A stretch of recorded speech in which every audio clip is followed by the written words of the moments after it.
Students, once again welcome back to our channel and welcome back to our concept series. आज मैं लेकर आई हूँ रेस्पिरेशन यानी breathing and exchange of gases वाले चैप्टर का नेक्स्ट कॉन्सेप्ट। आज के कॉन्सेप्ट में हम बात करेंगे 5 स्टेप्स ऑफ रेस्पिरेशन के बारे में। जब भी मैं बात करती हूँ 5 स्टेप्स ऑफ रेस्पिरेशन, तो यहाँ पर आपको एक चीज समझनी है कि ये स्टेप्स आप कैसे याद रख सकते हो इन 5 लेटर्स को समझकर। पहला लेटर है बी, दूसरा लेटर है डी, तीसरा लेटर है टी, चौथा लेटर है डी और पांचवा लेटर है यू।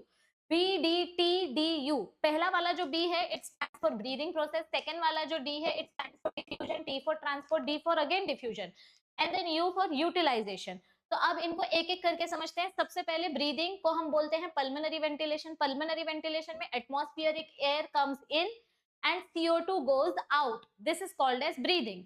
सेकंड आता है डिफ्यूजन, जो हवा आपने अंदर ली है अब ये हवा आपके लंग्स के अंदर जाएगी और आपका जो CO2 और O2 का एक्सचेंज है वो होना स्टार्ट होगा बिटवीन एल्वियोलाई।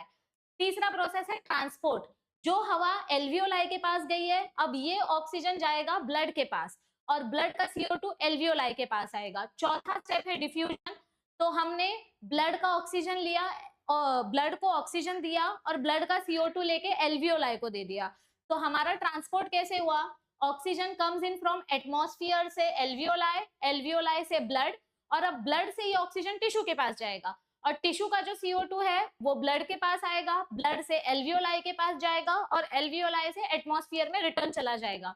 तो जो पांचवा स्टेप है वो है यूटिलाइजेशन ऑफ ऑक्सीजन। यहाँ पर हम क्या करते हैं, यहाँ पर हम ऑक्सीजन यूज करके कैटाबॉलिक प्रोसेस करते हैं और ग्लूकोज ब्रेक डाउन करके एनर्जी प्रोड्यूस करते हैं, जिसे हम बोलते हैं सेलुलर रेस्पिरेशन। आई होप कि आपको ये कॉन्सेप्ट समझ में आ गया होगा। This is the easiest way to remember 5 steps of respiration.